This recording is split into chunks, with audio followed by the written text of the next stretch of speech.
set. Good evening, everybody.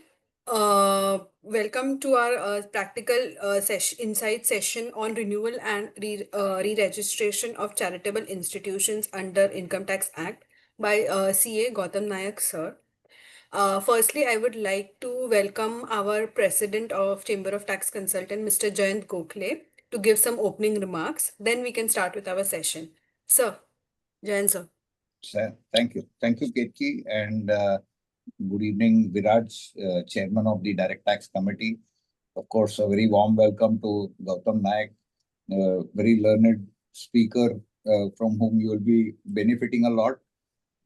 Wish you a very good evening to all of you participants. I hope your spirits are, brightened by Gautam after the lecture. The spirit mood outside is pretty dull. Even now, it's raining a bit at Dadar at least. So I think it should be your best bet is to bank on Gautam to make your day brighter. Coming to a few opening remarks as a president, let me just mention, I'm sure all of you are aware, some of you have been participating. Chamber is its 100th year, which is a great event, so to say, that it's possibly one of the oldest associations. And as we have been communicating through our journal and through our newsletter, etc., this is a year where we are looking to make a lot of different approaches to seeing how we can reach out to our members. Because Chamber itself, like the subject Gautam is going to deal with, is a body intended for advancement of knowledge. And while activities do occupy a very important role in our performance, etc., ultimately the real litmus test is what knowledge are we able to share with our members and those who wish to participate, even if non-members. So from that perspective, while there are a continuing series of normal lectures, online sessions, etc., that we are conducting, not just for members, for our article students in the tax audit season, in the transfer pricing season, and so on, I may just mention a couple of highlights that I would like to mention on behalf of Chamber of Tax Consultants, that we are shortly launching a special outreach, because we find that there are a number of persons across the city, across the country, who are very close to Chamber, who have been attending our programs, but somehow they feel a little bit orphaned that what do I get since your organization is in Mumbai? I'm sure BCA also, where Gautam has been actively involved, also has the same situation, numerous other professional bodies. But it is my personal belief and my committee's conviction that the age of professional bodies such as ours being geographically centric has gone. With internet now, we are all sitting maybe in our homes or offices and going to hear this wonderful session by Gautam. So today, it really doesn't matter whether you are sitting in Shillong or Guwahati or whether you are sitting in Mumbai. We are all connected through the net. And that is one different initiative. I can't say more because certain proposals are yet to be approved by the Managing Council.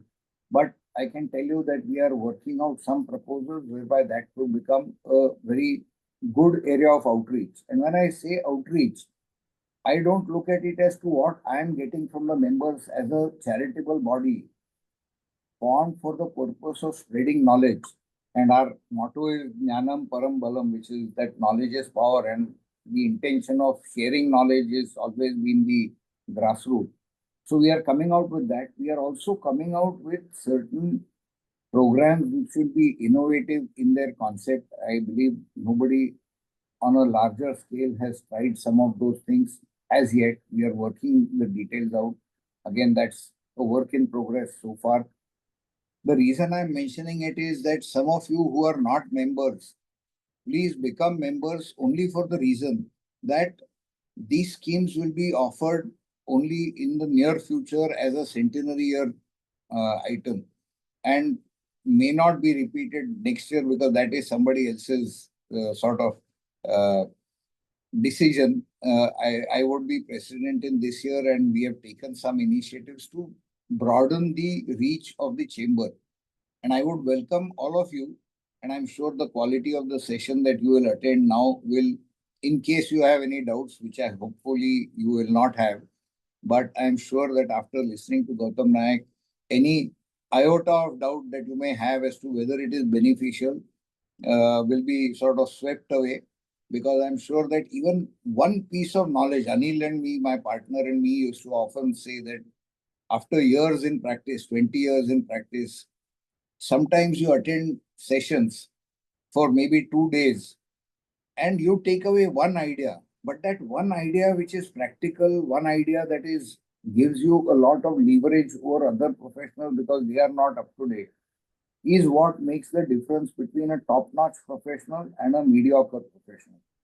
I'm sure all of you are aiming to be top-notch professionals. That is why you are chamber members and associated with this program.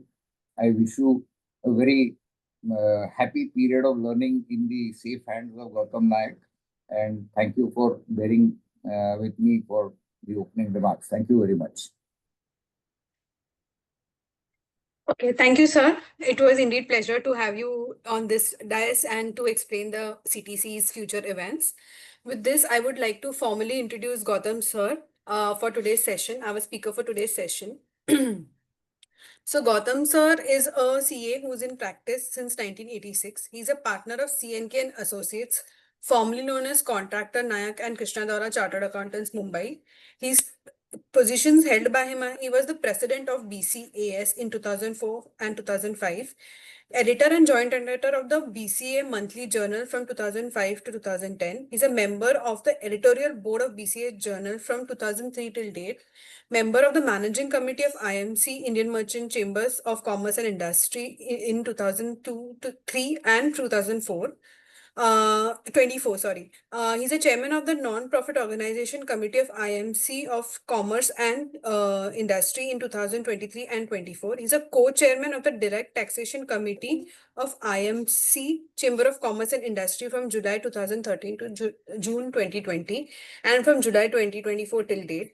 He's a member of Finance and Investment Committee of IMC of Chamber of Commerce and Industry from July 2014 till date. He's a chairman of Taxation Committee of BCS from 2011 to 2014. He's a chairman of International Taxation Committee of BCS from 2014 to 2017.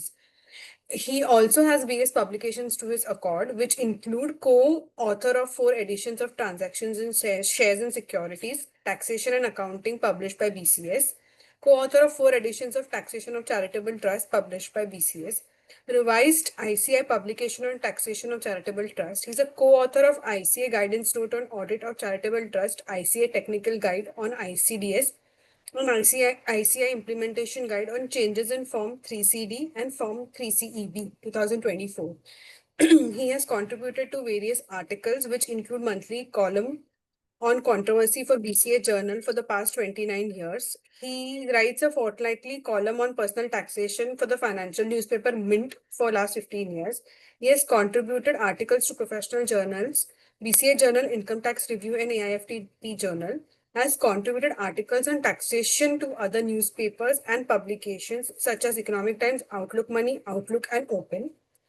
Whereas his talks and papers are concerned, he is a regular speaker at various conferences organized by various professional bodies all over India, which include Institute of Chartered Accountants of India, Institute of Company Secretaries of India, the Bombay Chartered Accountants Society, including the RRC, the Chamber of Tax Consultants, and the Forum of Free Enterprises.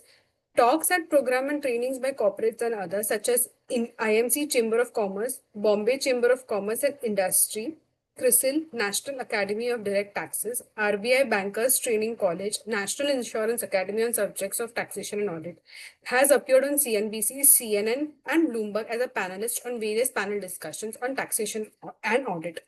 With this, I welcome our esteemed speaker, CA Gautam Nayak, sir.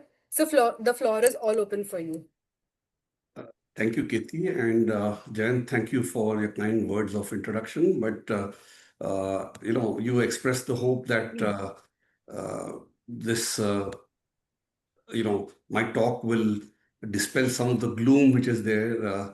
Well, I don't know whether it will dispel the gloom or whether it will add to the gloom when you understand what exactly is happening. So that's one of the things which, you know, the subject of re-registration of charitable trusts. Till 21, we had a situation where charitable trusts had a permanent registration on 12A. Once you registered, it was a lifetime registration. You don't have to apply again and again. Uh, so far as ATG is concerned, ATG had a checkered history. It used to be granted for 3 years at a time. Then they found they couldn't cope up with the processing, and therefore, sometime in 2009, they made it permanent. Then after that, they realized that, suddenly in 2021, we find that they came out for both ATG and 12A and said that, you now need to renew every 5 years. You can't have it permanent. And at the time of renewal, we will look at various things. First renewal, which came in 2021, was an automatic renewal for those who are already registered. All you had to do was file the Form 10A and file the proof that you were registered under Section 12A. The certificate was what you had to file. And on that basis, you were granted the registration automatically. At that stage, a lot of people made a mistake in filling up the wrong things. Some filed for provisional registration, etc. And all those matters they just automatically rejected. Some did not file in time. There was an extension of time granted from instead of the timeline of I think March 22. Then they extended it almost up to September 24. Then of course they realized that even there were trusts which had missed the bus and. Ultimately, they gave the power to condone the delay to the commissioners in case of delayed filing of these forms. So, because if you look at the whole scheme, the way, it was very confusing. If you look at Section 12A, subsection 1, clause AC, there are six subparts to it. And in the sixth one, there were two sections. And that's where I think people got highly confused, which is unfortunately, the taxation of charitable trusts has become extremely complex. The way they've, it's almost as if let's see how you can get the exemption. That's the sort of unfortunate thing. They've added, so many complications to the whole scheme of exemption, and that's where I think the large number of trusts, one small mistake, and then you end up losing the exemption for that year. Sometimes, the problem with if your exemption application is rejected, renewal of registration is rejected, the worry is that it attracts Section 115 TD. And 115 TD, as you know, you have to pay what they call as a tax on accreted income, which is like an exit tax, where you pay tax at the maximum marginal rate on the fair market value of your assets less your liability. So on, effectively the fair net asset value is what you pay. And of course, you pay 40% plus on, your on that can wipe out most stress, significant activities, So therefore, that's not a very happy situation. So you have no choice but to litigate. That's the real problem. And unfortunately, one is seeing that in practice also, uh, you know, its trusts are not being, one has to, there's a lot of cases where it's being just rejected without understanding what activities are carrying on. Sometimes it requires this as to how it is charity, because charity doesn't necessarily mean that feeding the poor or giving free medical relief, running a free hospital, or that's not necessarily the way that you have to look at charity, because that is the old traditional way of looking at charity. But today, charity encompasses a much larger and today ultimately, how have the courts looked at it? The courts have looked at it ultimately, are you benefiting the general public or a section of the public? And that's the way that they've looked at it. So now, having looked at this background, now let's look at what are the legal provisions, and again, then how would it apply? How do you do from a practical perspective? So that's what I would try to do is maybe conclude a little bit earlier, so that in case you have any questions, we could take those questions, because the, today, as I said, in 2000, there are around 250,000 to 275,000, between 250,000, maybe around maybe around 50,000 or so who have got registration. They would have got provisional registration, or they would have got registration at some point of time, at a different point of time. But almost 80% of the trusts, I'm sure, were existing trusts as of 1st April 21, which got automatic approval under subclause 1 of Section 12A1 AC. Now that all those around 2 lakh trusts will have to apply for a renewal of registration, and this application for renewal is to be made 6 months prior to the expiry of registration period. So in 21, what did you get? You got your registration 1st April 21 to 31st March 26. That is still assessment year 26-27 was what you got your the registration. Now you have to make the application 6 months prior to the expiry of the registration period. So the registration was up to March 26. So before 30th September 25 is what you need to make your application for renewal of your registration. This application has to be filed online by 30th September 2025. So therefore, I think it's very important.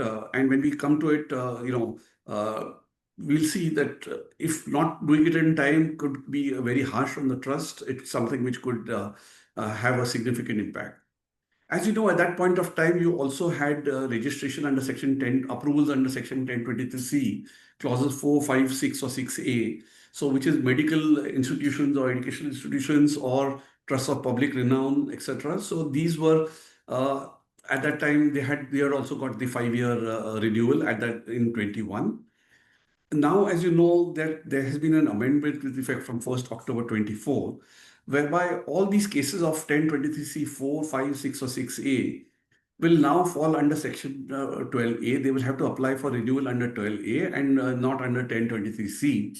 So when you are selecting the section under which you are seeking renewal, it will now be under 12A, though you will give the details of your existing renewal as approval under 1023C. So your approval will now be under Section 12A, will be the renewal. The other important thing to remember is that even if you're a small trust, there has been an amendment in the last budget saying that small trust with gross receipts of less than 5 crore within the previous 2 years will get approval for a period of 10 years. Now, that does not apply to your past renewals. So your past renewal, which was for 5 years, does not get extended to 10 years. What will happen is that you will now need to apply, even these small trusts will need to apply for renewal prior to 30th September 2025. There is and this, when they are granted this new approval, that will then be granted for a period of 10 years. So that's the way it would work. So therefore, you don't, it's not that you're exempt and you will have to apply after 5 years. In fact, one thought that when this came that this is the way that they will do it, that saying that, okay, this will apply even for your existing approvals. But unfortunately, that's not the position. So therefore, today, all the trusts whose registration was valid till 31st March 26 will have to apply for renewal prior to 30th September 2025. And, what is important here is you will have to mention the correct clause, because a lot of cases of rejection in the past has been because of mentioning of the wrong clause. And if you go to the drop-down menu, item number 1 gives you subsection 2 of Section 12A1AC, which is the correct one. So the first item is what you will have to look at when you're applying for registration under 12A. If it is under Section 80G, you will, because you will obviously have to file one form for Section 12A registration renewal, and another form is the same form 10AB, but for 80G a separate form and for 12A a separate form. So under the drop-down menu, select the appropriate under Section 80G as well, and then you apply for the renewal. If you have 12A and 80G or 1023C and 80G, you have to file 2 forms, one for your 12A renewal and one for 80G. Most of the information will be common to both, because it's the same form really that you're applying for. So that's the position. Now, the reason why I said that it's important, because you have this proviso to 12A1AC, and which of course now, as I said, that where the application is filed beyond the time allowed, the Commissioner of Income Tax Exemptions may condone the delay if he considers that there's a reasonable cause for delay. And then the application is deemed to have been filed within time, which means that you will have to take the approval of the Commissioner. And as you know, approve, he may not approve. And particularly of late, we're seeing, the tendency of saying that, no, what was this thing? You could still have done it, etc. But just to point out that some of the reasonable causes which have been upheld by the tribunal in cases of rejection have been, say, illness of a trustee has been one case, shifting of records of the trust from one city to another city. Because of that, there was a delayed filing. There have been cases where wrong advice or ignorance of law also has been held to be valid, this thing, particularly because of the fact that a wrong subsection was selected, etc. Then sometimes inadvertent delay on the part of the clerical staff of the CA who was suffering from brain tumor was one case that I noticed.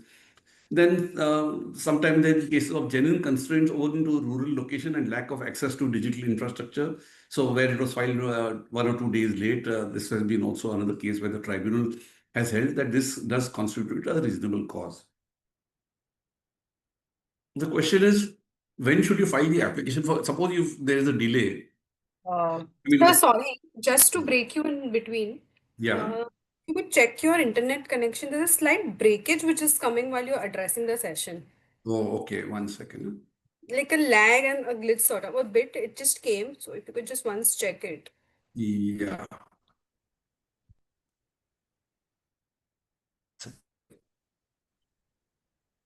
Yeah. Is it better now? Yes, sir. Yeah. So the question then arises that when do you file this application for condonation of delay with the commissioner? See, this has to be filed simultaneously with the application for renewal, and because details are required to be given. And if you look at this screenshot, which I have this thing, so here, I've just put condonation here as 25, 26 I put in, but so there they say if condonation order is already passed in your case or you want to apply for fresh condonation, you're requested to proceed to file condonation of Form 10AB. Please mention details of condonation order in the field, reason for delay in filing / details of already passed condonation order, and attach copy of condonation order. So this is the thing when you apply, so you'll have to file your application for condonation also simultaneously along with this application for registration. Now, what is the procedure? What does the law say? Section 12A says that the commissioner will call for such documents or information for the trust or make such inquiries as he think necessary to satisfy himself about two things: genuineness of activities of the trust and compliance of requirements of any other law by the trust as for the purpose of achieving its objects. And if he's satisfied about these objects and the genuineness of the activities, then he has to pass an order in writing granting registration for a period of 5 years. And of course, as I said, that if the total income of the trust without giving effect to 11 and 12 does not exceed 5 crore during both the preceding 2 years, then the registration will be granted for 10 years. Now, as I said, the small trust, it's not an automatic renewal. You will have to file the application for renewal before 30th September 25. And thereafter, you may be granted, when your renewal is granted, it will be for a period of 10 years. Then if the commissioner is not so satisfied, he has to pass an order rejecting the application and cancelling the registration. But that order can be passed only after affording the assessee an opportunity of being heard. So show cause notice will have to be issued to the assessee. He will have to take into account the assessee's reply, and then he will have to consider this. So as I said, the impact of the cancellation could be very 115 TD, which is the tax on accredited income, could apply. It's 40, it would be almost 40%. And that's where the point is that you need to keep in mind. What is the rules say regarding this renewal? So Rule 17A is the relevant rule. And it says that the application has to be made in form number 10AB.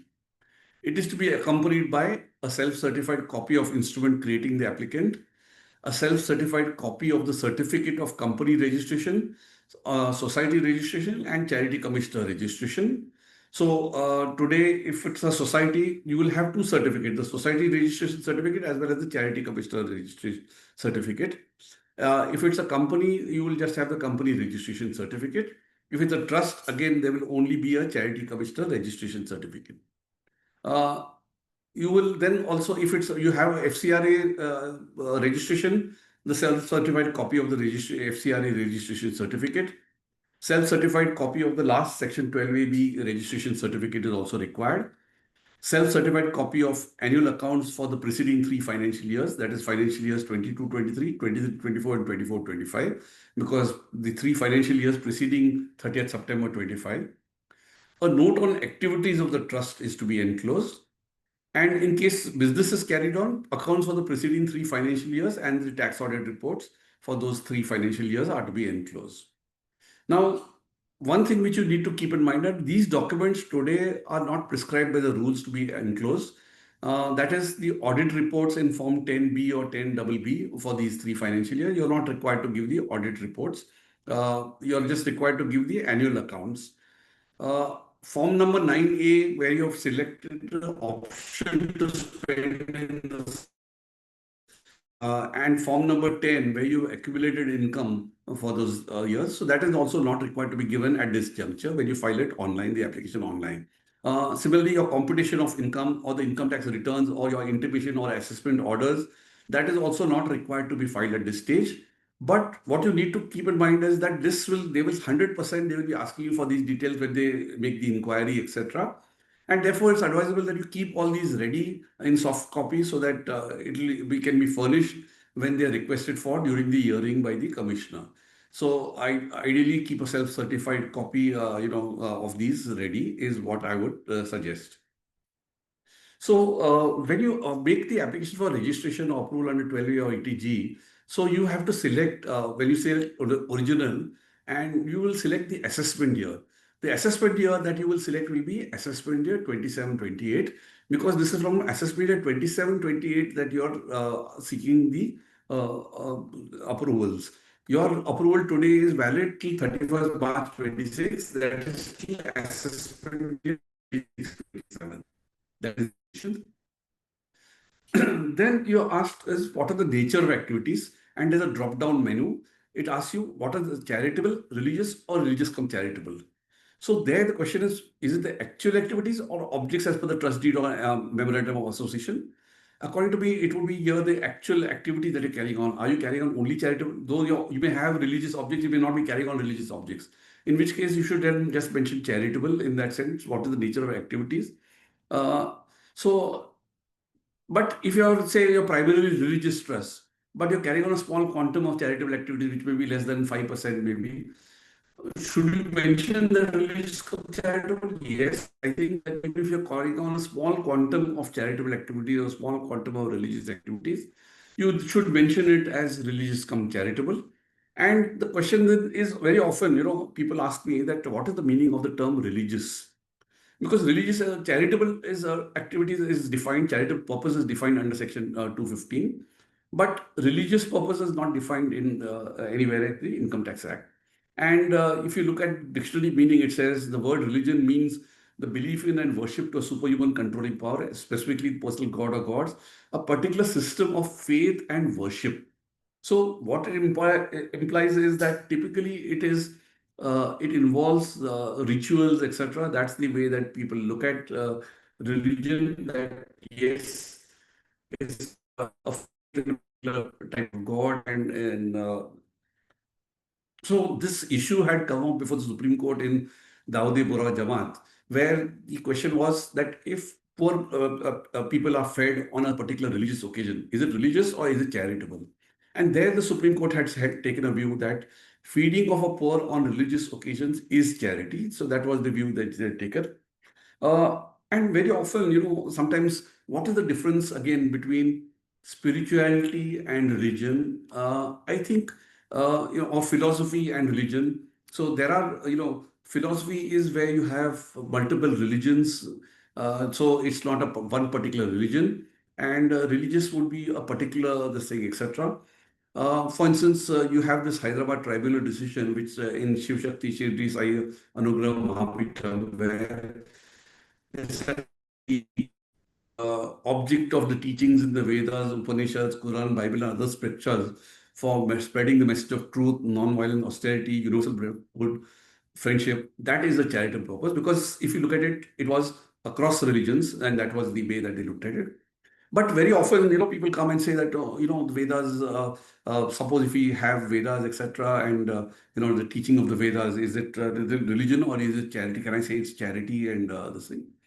Now, there is one Bangalore tribunal decision, but interestingly, the Bangalore tribunal said that only teaching students how to recite and pronounce the Vedas is not religious because it does not involve offering worship and prayer. It is like teaching any other Sanskrit literature.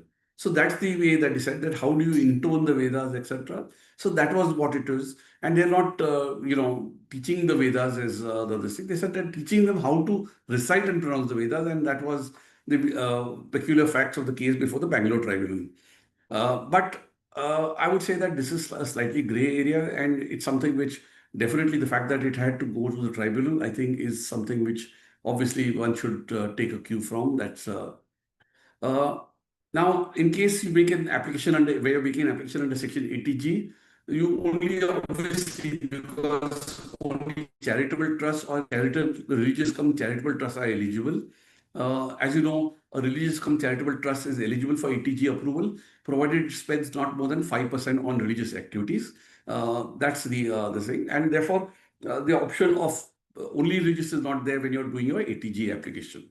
Uh, then in the next item which you asked for is what is the objects of the applicant?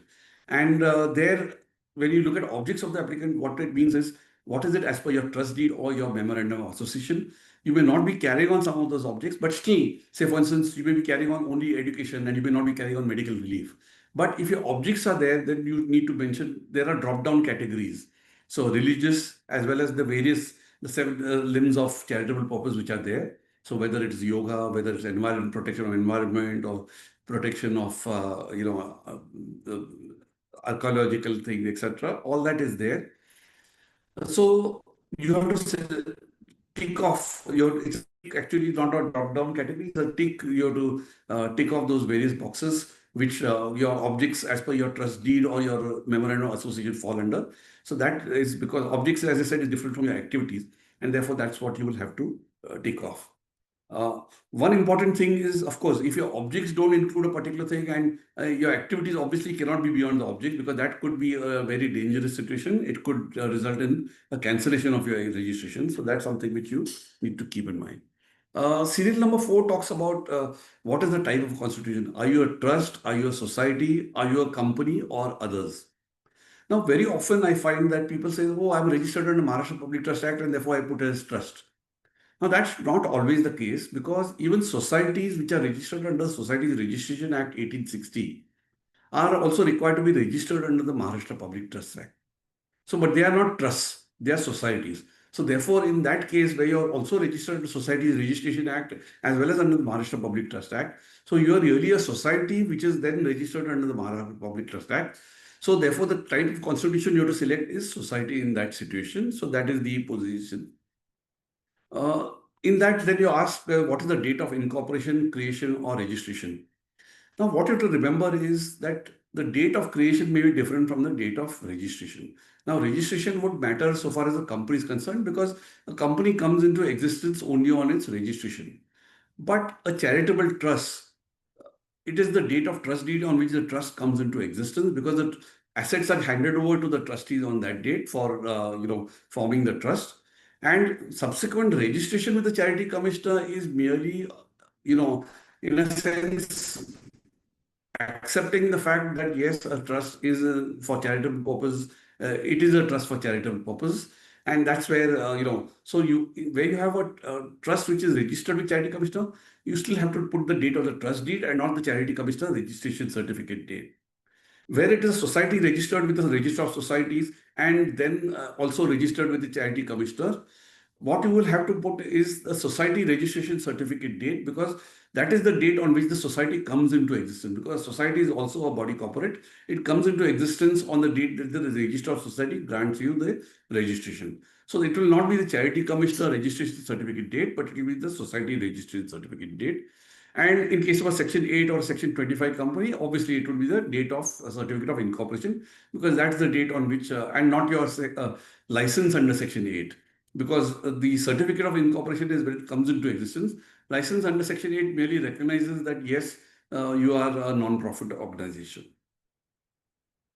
The next point which you asked, point number 6, is whether the trust deed contains a clause that the trust is irrevocable.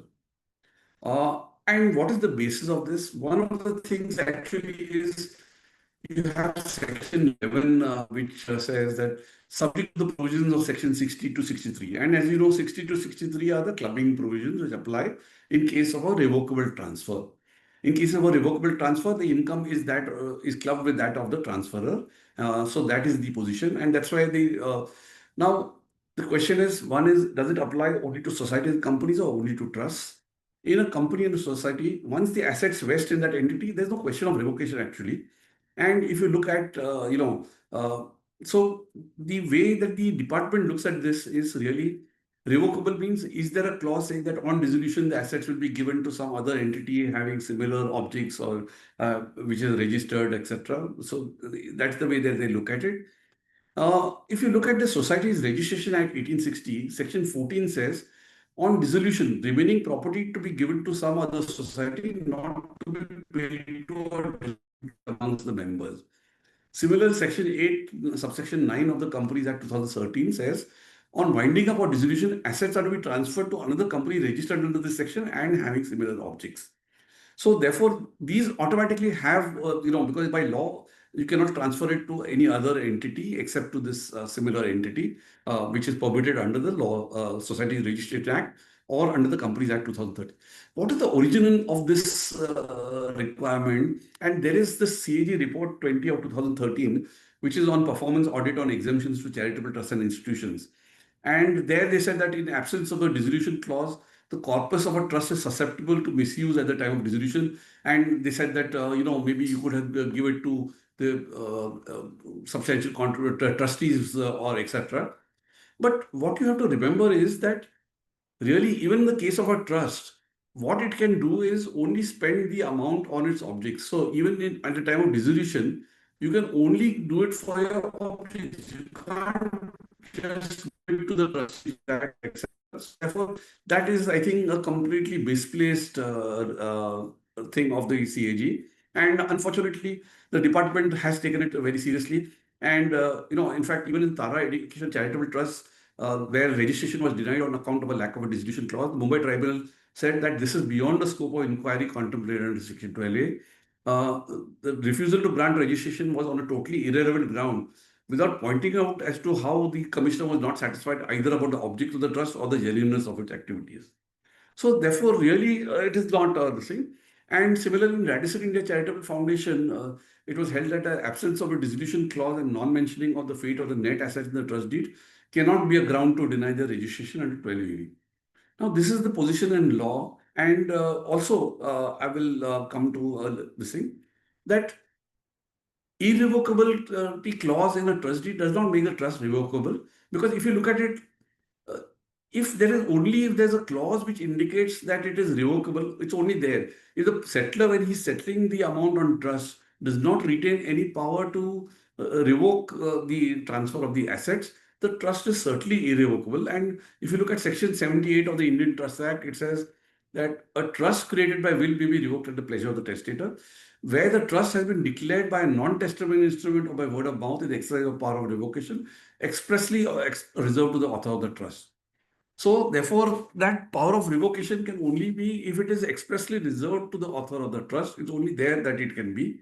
In fact, there are a couple of Supreme Court decisions also on this. In Ragbir Singh, it says that the proviso contemplates cases in which there is a provision for retransfer of the income or assets, and such provisions for retransfer directly or indirectly. It also contemplates cases where there is a provision which confers a right upon the settler to reassume power over the income or assets directly or indirectly. It is the provision for retransfer directly or indirectly of income or assets, or for reassumption of power directly or indirectly over income, which brings the case within the first proviso. Cases in which there was settlement, which is settlement on trust, but there was no provision in the settlement for retransfer or right to reassume power, do not fall within the proviso, even if as a result of the settlement, the settler obtains a benefit. So therefore, there has to be a power in the trust deed to reassume power, or the settler to reassume power over the assets or the income. It's only then that it is revocable. If there is no such clause, then it is automatically irrevocable, is the view that the Supreme Court has taken. And again, in Jayantilal Amritlal, also the Supreme Court So the latter reassumed power in 116(1)(c) gives of the 22 Act. It says latter part of the proviso contemplates that the settler should be able, by virtue of something contained in the trust deed, to take back the power he had over the assets or income previous to the execution of the trust deed. Sorry, I think somebody's raised their hand, but let me just tell you that let me finish this and we will take questions at the end. Don't worry, I will leave sufficient time for questions. Now, this is the position in law. But the position is, let me tell you, that the practical difficulty is that if you don't, if you say that it does not have a, if you say no to this, does you have a dissolution clause in the trust deed, you cannot proceed further at all. It stops you from proceeding further. So I would suggest that in such a case, based on your so you should, I would say that yes, and proceed with the application, and maybe put a note saying that why you're saying that there is no power of this thing, etc. Because by virtue of law, etc. This is the position, and justify it as an attachment, enclose an attachment along with the this is what I would suggest. Because otherwise you can just not fill up the application if you say no. So the other thing is we may consider also is whether in the meanwhile whether you would want to amend the trust deed, big steps to start amending the trust deed, passes a resolution, etc., and start the process of amending the trust deed so that tomorrow you don't have this power, this problem coming recurring. So this is a practical way to get around this difficulty. Then the next question is that whether you are registered on the Darpan portal or under FCRA Act or any provision of the Income Tax Act. Now, there, the registration on the Darpan portal, let me point out to you that this is now mandatory under the money laundering provisions of the Reserve Bank. With effect from 28th April 2023, the Reserve Bank had come out with a circular saying that all non-corporations have to give a copy of their Darpan registration. The bank should verify that. So trust societies as well as companies, all non-profit organizations. And if you look at the RBI Know Your Customer Directions 2016, it says that REs are the registering entities shall ensure that in case of customers who are non-profit organizations, the details of such customers reporting entity, RE stands for reporting entity. The details of such customers are registered on the Darpan portal of Niti Aayog. If the same are not registered, the the reporting entity shall register the details of the Darpan portal. Reporting entity shall also maintain such registration record for a period of 5 years after the business relationship between the customer and the reporting entity has ended or the account has been closed, whichever is later. So as I said, because of money laundering laws, you are required to keep this registered on Darpan portal. But originally, Darpan portal said only if you are getting government funding, government grants, that you are required, it was mandatory. But because of this anti-money laundering provisions, which Reserve Bank has come out with for reporting entities under money laundering rules, under the anti-money laundering rules. So therefore, this is something which is mandatory. Of course, the note say that this is mandatory if it is or intends to receive assistance from the central or state government. So if you're not registered, maybe you could, because this is, it's as per the notes to the return, the form, this says it's only if you're receiving or intended to receive assistance from the central or state government, which was what the original third-party registration requirement was. Then income tax registration, you need to give your 12AB registration, your 80G registration, both you will need to enter, give all those details over there. Whether your application is under 12AB or 80G, for both you should give this besides. So if, of course, you have your 1046 or 1046A in addition, that also you should mention over there. And if earlier you registered under 1023C, you approved under 1023C, and now you're going for 12A, so you give your details of your 1023C registration. What if you made a FCRA application for the first time, but it's still pending, it's not yet granted? Then you're not registered. What this is asked for if you're registered on the date of the application. So obviously you're not required to give a certificate where you applied for, but you've not got it. So there you need not give.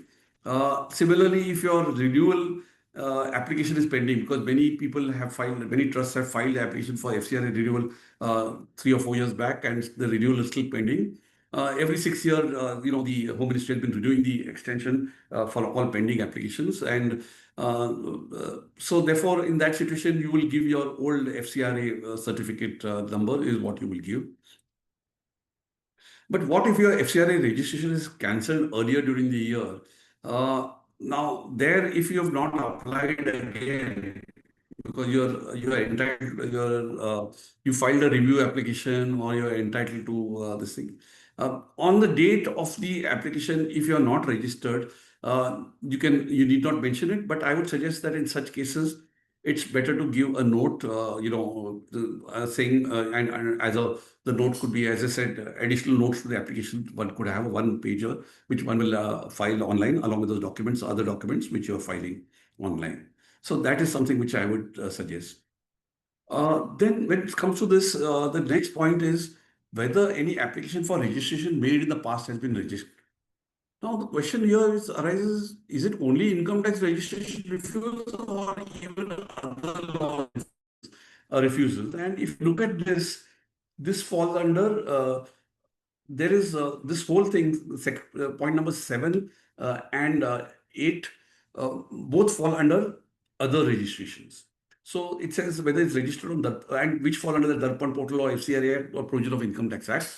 And therefore, the question is that even other law, perhaps, even other law refusals, it may be advisable to give. If your FCRA refusal has come, you've been refused in the past, it may be, I think you would need to give this, in this, because this falls under other registration and the part. If you look at the rules, though online when you look at the form, you will not realize that this is also for other laws. It's not just income tax law. There could have been a situation where, you had filed an application for 12A renewal in the past and it has been rejected. And thereafter you went to the tribunal granted you or it set aside that order and it quashed that order of rejection and then you this thing. So in that sense, I think practically you should mention that, advisable to mention yes, enclose the rejection order along with the tribunal order, use it as one PDF file where you give the whole details and give a note saying that this is what has happened. This is the way I would suggest that you do it.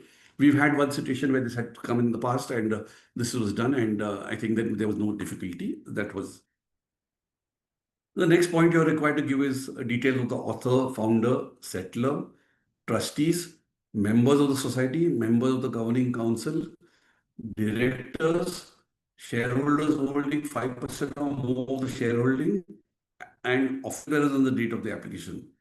So there you're required to give for all these people, the name, the relation, that is what is category do they fall under, what is their UIN, which is either the PAN or the Aadhaar, you'll have to select either of these, and what is the code, what is the particular PAN or the Aadhaar number, what is the address, the mobile number, and the email address. All these are required to be given. If any of these above are not individuals, then natural persons who are beneficial owners of 5% or more of such person. Now, if you look at this requirement, now what is it? This is you're required to give as at the date of the application. So if the author or founder or trustee has passed away before the time of the application or has resigned before the date of application, details need not be given because obviously the PAN or Aadhaar also may not be in existence. But so those who are existing as on the date of the application. So details of trustees also, as I said, the date of application. So retired or deceased trustee details need not be given, even though the trustee may have resigned recently. So he may have submitted a resignation letter.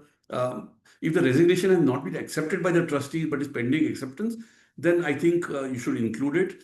But if the resignation has been accepted but not yet approved by the charity commissioner, then I think once the resignation has been accepted, I think you did not give it. Similarly, if a new trustee has been appointed by the existing trustees, but the appointment has not been approved by charity commissioner, you should include because the person would effectively be functioning as a trustee and therefore you should give that. Now, it asks for members of society. Now, say for instance, it's the CTC which is making an application for renewal. Now, if we ask is it of all the members of society? Now, I think that's an impossible thing that, and there, I think where there are a large number of members or, it's impossible. And you should attach, I think, a note mentioning that because of this approximate number of members, it is not possible to file this thing, details of all these members. It's not possible to file. And at least that give only the members of the governing body or the managing committee or the governing body is what you should give there in that situation, saying that because of this is. Now, sometimes there could be a situation where the shareholder who's holding 5% itself is a trust or society or company. And then, you can't mention, there's impossible to mention the beneficial ownership of 5% of such entity, and that's not possible. So therefore, one will have to figure out as to how one can fill it in the form. This is a little bit of a challenge because of the fact that it's an online form. But fortunately, so far, I mean, we've not had that situation. But it's something which you may, if it's a company which is having shareholders, then obviously you will need to give, if there are any shareholders holding 5% or more, and the office bearer, so that's where you will have to give these details. Then the next item is details of a school, college, university, hospital, yoga institute, religious places, any other institution being managed or controlled or administered or owned by the applicant. And there the columns for that is serial number and name of that institution, what is the nature of the activity, what is the address, whether owned by the applicant, yes or no. So owned by, it could be being run out of rented premises. But that activity is owned. What we owned by is that the activity which is known. Say, for instance, you could have a school which is being run out of rental premises, but that school is owned by the applicant. Is the way that you will have to mention who's the person in charge. That person's contact number and email ID are required to be given. And what is the meaning of institution in this case? It's not the trust itself. A facility or an establishment run by the applicant is the way that I would look at it. Sometimes you could have a situation where it's not functioning at such institution, but it's not managed, controlled. That institution is not managed, controlled, administered, or owned by the applicant. And there you don't need to give details. So, for instance, you could have a trust which goes to Tata Memorial Cancer Center Hospital and distribute food or aids patients over there or provides free accommodation to patients at the hospital, close to the hospital for treatment, etc. Or, you have certain trusts which assist students in a particular school. So now these are things where you're not owning that hospital or the school. All you're doing is you're functioning at those premises of that school or hospital, and therefore you need not give that as a institution run by you, etc. And there could be many trusts which are not running any institutions. So there, in my view, details are not required to be given because you're not running an institution. Say, for instance, you're merely giving scholarships or you're merely giving, uh, medical, aid reimbursement to poor people. Now, there you're not running an institution, and I don't think you need to give any details. Uh, when it asks you for the person in charge of that the institution, there the trustee could also be the person in charge. It's not necessary that it's somebody else. Whoever the relevant person who's the person in charge is what you need to give. Then the next question, which is if the applicant has a business undertaking as property held under trust within the meaning of section 11.4, the details are to be provided. And what do you have to give? You have to give the nature of business, the address of the business, and whether separate books of accounts are maintained. So what is this concept of business as property held under trust? Which means it is a business which is settled upon the trust to be held in trust. So somebody was carrying on that business. He has said that, okay, now this business, I'm settling it upon the trust, and you carry on this business. The trust will carry on this business henceforth. So the Supreme Court in the Order's case has, referred to this, and they said that the test applied in JK Trust, that for a business to be considered as a property held under trust, it should have been either acquired with the help of the fund originally settled upon trust, or the original fund settled upon trust must have a proximate connection with the latter acquisition or carry on of the business. So therefore, if the corpus was settled upon the trust and the corpus has been utilized for acquiring this business, then also it would be regarded as a property held under trust. And there they say that 11.4 applies to cases where the business undertaking itself is the property held by a trust. Thus, where the property held in trust or favor the trustee itself is a business undertaking. So the property settled by the donor is a business undertaking. Then the income is covered by 11.4. 11.4a operates differently. It is applicable where the trust carry on a business. So a situation where the trust starts a business, etc., that would not be covered by 11.4. That would come under 11.4a. 11.4a states that when the trust carries on business, unless it's incidental or ancillary to the attainment of objects, it would be disentitled to an exemption under 11.1. It imposes a further condition that separate books of account need to be maintained. Now, under 11.4, there is really no requirement to maintain separate books of accounts. But, and here the Supreme Court has said 11.4a would apply only to cases where the business is not held under trust. There's a difference between a property of business held under trust and a business carried on by or on behalf of the trust. And this requirement of maintenance separate books of accounts is not applicable to 11.4 cases. It applies only to 11.4a cases. So even the business need not be incidental to attainment of the objects of the trust. So for instance, there could be a case where, say, a petrol pump is settled upon trust. Now that is a property held under trust. Say somebody has a petrol pump and says, okay, I'm transferring the petrol pump business to this trust. That is a property held under trust. Their separate books of accounts are not required to be maintained, and proviso to 215 also does not apply to such business. This business need not be incidental to attainment of the objects. So all are not there so far property held under trust is concerned. So therefore, unless that business has been settled upon trust or the corpus has been used to acquire a running business, and there is a clear connection between the corpus which was received and the business which was acquired, then only it would fall under 11.4. Otherwise, if it's a business which is started by the trust, then it will fall under 11.4a. And as you know, 11.4a is a different proposition. So there they said if an applicant had, the next question is, if the applicant has any income in the nature of profits and gains of business, details to be provided. And then whether the business is incidental to attainment of objects of the trust, nature of the business, address of the business, and whether separate books of accounts are maintained. What is the meaning of this incidental business, and what is business, of course? Supreme Court, in the context of general public utility trusts, had held that if you have a substantial markup over cost, then that amounts to a business. And if it falls within your objects that you are doing that, then therefore it is an incidental business. And they said that the reference to income being profits and gains of business, with reference to being incidental to the objects of the trust, cannot and does not mean that the proceeds of activities incidental to the main objects, incidental objects, or income derived from incidental activities. The proper way of reading the reference to the term incidental is to interpret it in the light of subclause 1 of proviso to 215, that the activity in the nature of business, trade, or commerce or service in relation to such activities should be conducted actually in the course of achieving the GPU object. Sorry, one more person has raised his hand. I'll ask, please put your questions in the chat box, and we will answer those questions at the end of this. I would prefer to just complete this, and then we can take the questions at the end. So therefore, this is in the part of actually in the course of achieving the GPU object. If you're carrying on that activity, only then it is incidental, and the income, profit, or surplus or gain then can be logically incidental.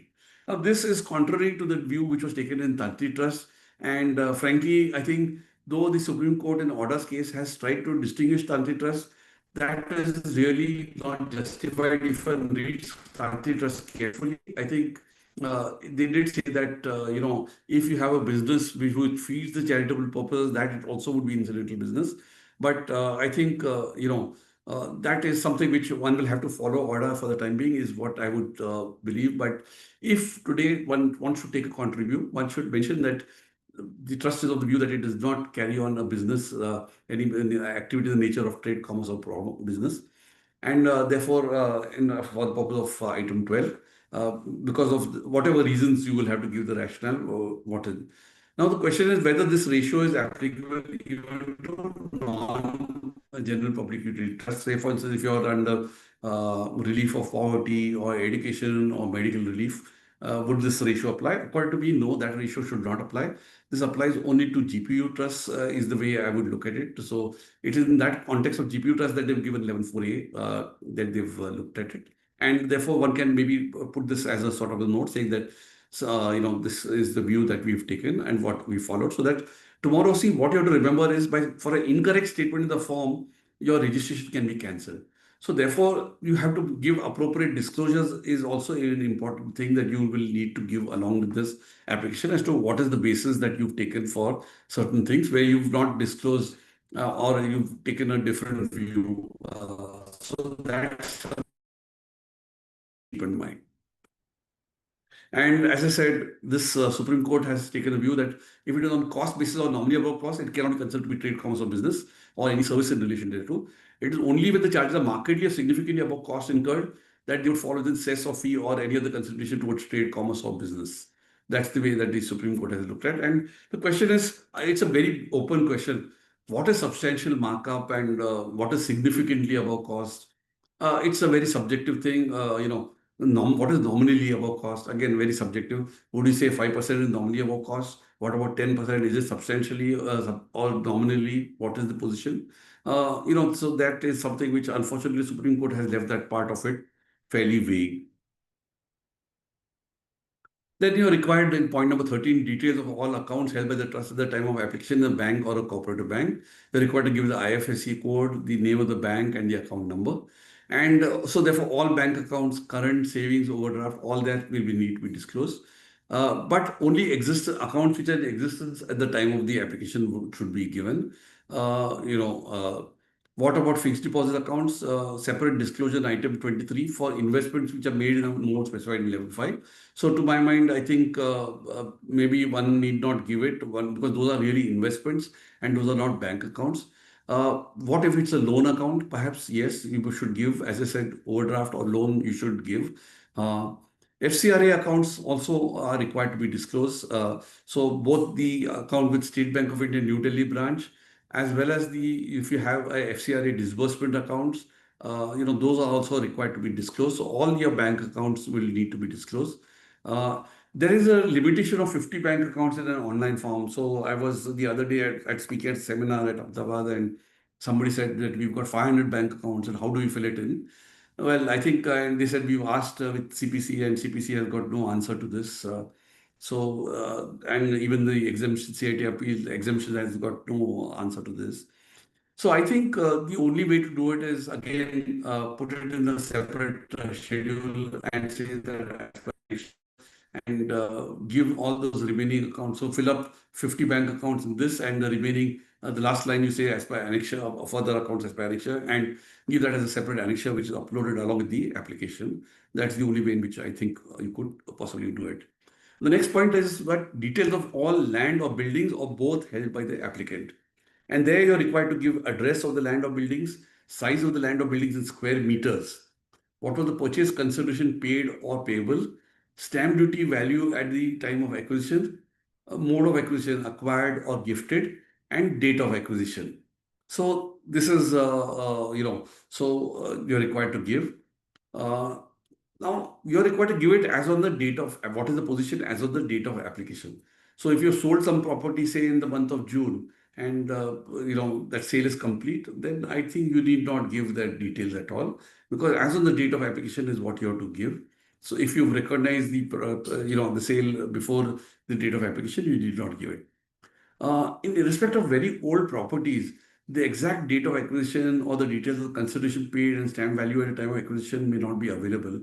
All fields are compulsory, and therefore I think one needs to figure out in many cases that how would you fill it up, what is these amounts.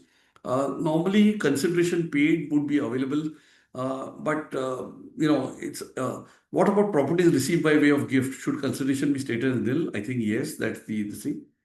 Then what about properties which are self-construction? Are you required to show the construction costs? Self-constructed properties are also acquired properties. They are acquired through construction. And therefore, I would feel that the construction cost would need to be shown.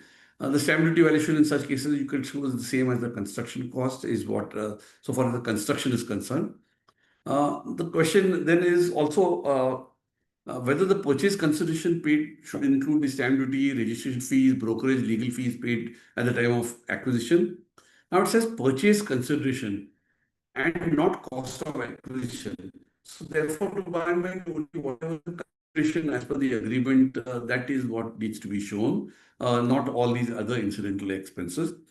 And again, stamp duty valuation is also required to be stated.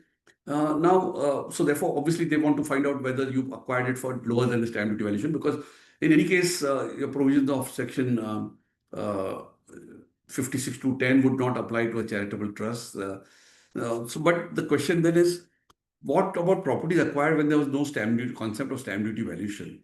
So prior to July 1980, say in the state of Maharashtra, there was no concept of stamp duty valuation. So if you acquired a property, say in 1975, now there was no stamp duty valuation. What do you put? And I would feel that you should put something like, put the same figure as whatever was your cost or something like that. And then give the note as I think that is extremely important, so that tomorrow you should not be accused of giving some wrong information. You're required to give the size of the land or building in square meters. Now, if you have a large campus of land and building, give the land separately, give the building separately is the way I would look at it. That's this thing. But of course, if you have a composite consideration, then maybe give the larger area, whichever is larger. Obviously, it would, in most cases, it may be land. Sometimes, of course, the built-up area of the building may be more than the area of the land because your FSI may be 2 or 3 or whatever. So that's something which you need to keep in mind in this. Uh, then in case of advancement of any other object of GPU for year preceding date of application, whether it involves the carrying on any activity in the nature of trade, commerce, or business, or any activity of rendering any service in the nature of trade, commerce, or business. So that is what it asks you for a cess fee or other considerations, whether it's undertaken in the course of actual carrying on of advancement of any other object, and details of receipt from such activity, total receipts, aggregate receipts, and percentage to total receipts, and remarks if any. Now, obviously, I think if you're saying, many trusts are agitating, saying that this is not a trade, commerce, or business. Uh, Now, if that is your contention that this is not hit by the provision 15, you state, as I said, that you will show nil over here, and you will, as I said, give the reason why you're of trade, commerce, business. Just say that you're not of the view that it's not in the nature of trade, commerce, or business. Where you have multiple activities having substantial surplus, all such activities would need to be mentioned because each of these activities could be regarded as a trade, commerce, or business. The gross receipts of the activity have to be shown and not the net income, because it talks about aggregate receipts from the above activity and percentage to total receipts. So therefore, it's the aggregate receipts which are required to be shown and not the net income. So then the next question is, has the return of income been filed for the last assessment year for which the due date has expired? And there, now obviously you're filing it as on September 25, and your due date for filing of a return for assessment year 25-26 is 31st October 25. And therefore, what you need to give the answer is for the return for assessment year 24-25 is what the answer needs to be given, not 25-26, because 25-26 is still not due. Then it asks you for details of assets and liabilities as on the date of application. 18, 19, 20. Ask for the corpus, ask for reserves and surplus other than corpus, counter liabilities, other liabilities. Sorry, can you hear me? I think, sorry, there was, yeah. Then it asks you for total liabilities, then which is the total of all these, should give you that total. Then asset side, land and building, other fixed assets, investment deposits made into one or more of the forms specified in 11.5, other investments and deposits. Now there, obviously, I mean, you should mention zero, because if you mention this amount, which is like mentioned over here, then there's a risk that your registration could be, there would be a reassessment saying that, okay, you lost your, so this amount is concerned. And other assets is what you need to give. So this is the way that you will. Now the question here is that when you're talking about corpus, what will you include? Is it only corpus funds or other specific funds which are for a capital purpose? Say for instance, you have a building fund. Now, according to me, corpus would include all capital funds would there, not necessarily all earmarked funds. So those which are intended to you, all your corpus donations have gone into that fund, then it would need to be included over there in the list of corpus. You would club together all those funds which are of such a nature, which are capital in nature, where you're either intended to acquire fixed assets out of that, or whether this is required to be intended to be held in the form of investments. The income and expenditure account balance, that will be reflected in funds or reserves and surplus other than corpus. What about negative balance? I think negative balance would have to be reduced from the funds or reserves surplus. If you have a still overall negative balance, I think there may be a bit of a challenge. I don't think the utility accepts a negative balance. So therefore, you will again need to put it as zero, and maybe for why it is not matching, etc. You may need to give a note. One will have to figure out as to how that will come about. We unfortunately have not yet filled up a return application which has got a negative balance, and therefore have not been able to really figure that out as to. Then the total liability, should that include corpus and fund? Yes, I think, because ultimately I think they want to see whether it balances on the balancing figures is what they want. Fixed assets, if you're showing them at written on value in your books, I think, and really you will have to show the WDV of the fixed assets, because otherwise your balance sheet again will not tally. Now, practical difficulty that you have is that this is asking for figures as on the date of application. Now, if you're filing your application in the month of September, then preferably if you can do it, give figures as of 31st August or any date close by, which is on or after 30th June, for instance, 30th June or 31st July or 31st August is ideal situation. But so effectively you prepare a balance sheet as of that date and do it on that basis. But there could be situations where, your accounts for the only March 25 are ready. I think you could do it, even March 25 should work. But what you need to ensure is that after you file your application, don't just sit quiet. Keep your next balance sheet as of the date of the application or close to the date of application, say 31st August. You should keep that balance sheet ready so that when you ask, you can submit that as well. That is something which you. So as I said, negative figures that will not be accepted. So that is a bit of a problem area. Then the next question is, what is the income received in 3 years preceding the year of application? So grants received from central or state government, grants received from companies under CSR, other specific grants and other income, and the total. So these are the columns that you are required to give. So other income would include your interest in donations would be included. Now, corpus grants, would it come under other specific grants or other income? It would depend. If your corpus grant is for a particular specific, you would put it under specific grants.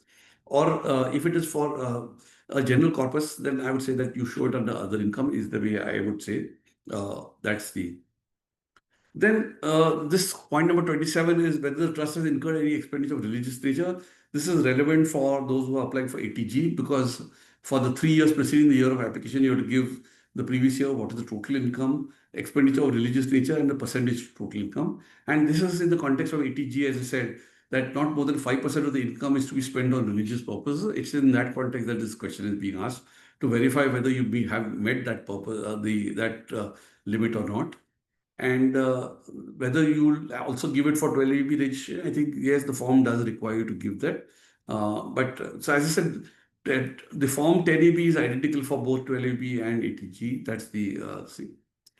Then prepare a detailed note on the actual activities carried out, preferably giving year-wise details of activities. So because what you're required, one of the attachments, as I said, you're got to give a note on activities. And that, as I said, whatever, activities you carried out, so at least for the last 3 years, you should have those details, because you're giving those 3 years financials. So you should keep this in advance available. Ideally, you should have these details of activities for the last 5 years ready. You could upload 3 years details, but in case you ask for, you should keep, because from the date of your last renewal is what you may need to give. Now, what I've seen is people give very sketchy note on actual activities. Try and give it as you would give, say, annual report of activities that you carry on. Give a little bit detail. The longer, the better it is for you to show that, yes, I generally am carrying on charitable activities.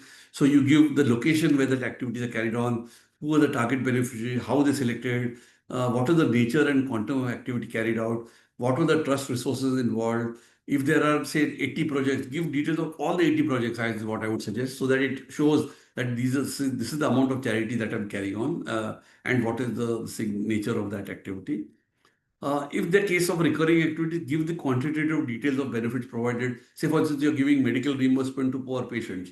Now, there you can give month-wise details that this is the amount given, number of patients helped, and the total amount disbursed each month. You could give that, for instance. If you have activities or photographs or news report, etc., you attach that also as put that also in the note. Put it as a attach this thing.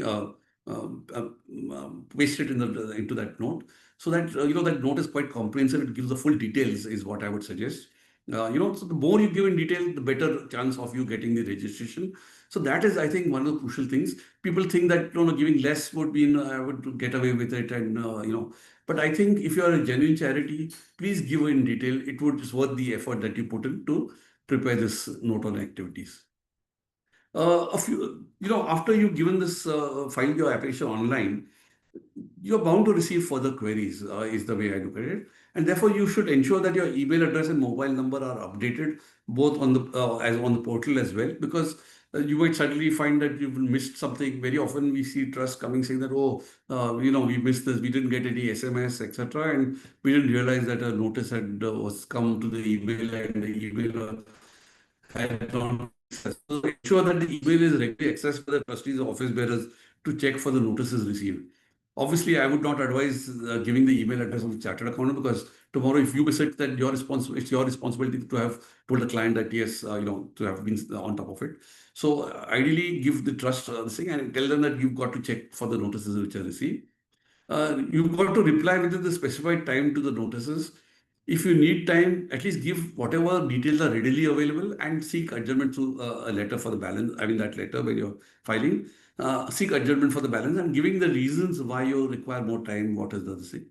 If you know that there are certain problem areas where you could be asked questions, keep those details ready. There could be queries on that. So keep yourself prepared, so that typically you may be given only a week's time and you will say, oh, within a week I cannot get all this information, etc.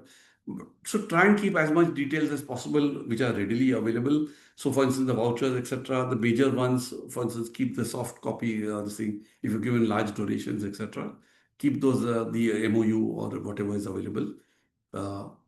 Then typically, we've seen that what are the details which the commission asks for. They ask for an affidavit or an undertaking to the effect that the trust is complying with all the requirements of law as a material for the purpose of its objects as enumerated in the trust deed. So that's something which they normally ask for. Complete details of any other law applicable for achievement of objectives and the proof of compliance of the said law. Sometimes they do ask for that. Details of any proceedings in the trust for infringement of any other law enforced, whether it's been initiated or completed by the relevant authority, they ask for that at times. Request letter made to Charity Commissioner and intimation to Income Tax Department case of change of trustees or amendment trustee. Now, these are things which also are asked for by sometimes by the Commissioner. A year-wise list of all donations received, including corpus donations during the last 3 years or since inception, whichever is later. That is the name of the donor, address of the donor, amount of donation, mode of donation, etc. So these are things which I think it's advisable. Most of this would be possibly available if you have already filed a Form 10BD, etc. You would be available. But in case you're a religious trust or this thing, it's at least for the large donations, one should keep these details ready so that one is not caught unprepared when the commissioner asks for these details. Some of the further things which could be asked for is your Form 10AC for the grant of approval under 12A and 80G, copy of provisional balance sheet and income and expenditure for financial year 25-26. Sometimes they would latest Form 10B, 10BB and ITR file, KYC of all the trustees. Is that something which is at times asked for? Details of investments and deposit mode and modes specified at 11.5 with document evidences. So though you don't have to give that when you're filing the form, but further they may ask you for this details of all the investments and deposits. What are the investments and deposits and with document evidence. So which are specified under 11.5 as well as others both. Then sometimes there's an objection raised to clause which permits you to spend outside India. And secondly, sometimes there are where charitable objects where they're they feel that by the name or this thing, or your objects are restricted to members of a particular religious community or caste. So that this is one problem area. And now let's look at what have been the, for these also, what have been the view of the tribunals and the courts in this. Uh, if your object includes spending outside India, there is this Delhi High Court decision and quite a few tribunal decisions which have said that 12AA prescribed a procedure. It does not refer to the activities in India or outside India. It refers to application of income for charitable religious purposes in India, as also with direction order of the board for application of income outside India. Application of income outside relevant criterion for rejecting an application. So merely because you have spent income outside India, that cannot be the ground to reject an application under 12AA, was the view that the uh, Delhi High Court has taken. Similarly, if you have object which is for the benefit of a particular community or caste, the Gujarat High Court has said that the provisions of Section 13(1)(b) would be attracted only at the time of granting exemption under 11 to the SSC. It cannot be denied registration under 12 on that ground. So that is the view which the Gujarat High Court has taken, and there are some other tribunal decisions also to that effect, which have taken a similar view. Can they be rejected on the ground that the activities of the SSC and the nature of trade and commerce are not for charitable purpose? You have this tribunal decision of the Raipur Tribunal in Chhattisgarh Re-Rollers Association, where this was an association set up for safeguard of the interests of its members and to deal with matters having common interests in trade. So the tribunal said that trading bodies have been held to be constituted with a view to advance an objective of general public utility, because the primary or predominant purpose was to promote and protect industry and incidentally also promote the interest of its members. So primary, this is, if it is promotion of trade, commerce or industry, then it would amount to a charitable purpose, and it would not amount to trade, commerce or business, is the view which the tribunal has taken in this case. Then some other cases, for instance, the Madras High Court, this was a case where there was a delay in apply for registration 20 years after the executing trustee. Of course, this will not, when it's renewal, this question is not there. But that there was a provision that the lineal descendants of the founder trustee will automatically become life trustees, and one among them would be a managing trustee. And the surplus that the trust was on gave the impression that the trust was on a commercial line. Less than 50% of the income was spent. The Madras High Court said that there is no legal time limit prescribed for applying for registration, and therefore this 20 years delay does not matter. Inclusion of family members in trust management does not imply that the charitable purpose is not a non-charitable purpose. If there is clearly a public benefit, there is no allegation that the surplus income benefits the trustees or that charitable activities are not genuine. Mere surplus does not indicate commercial intent and does not disqualify the trust from being charitable. There is no law which mandates that the trust must spend over 50% of the income to qualify registration in 12A, and 85% requirement. You have to look at it at the assessment stage and when you're making claim for exemption, and not at the registration stage. So this is what the Madras High Court has said.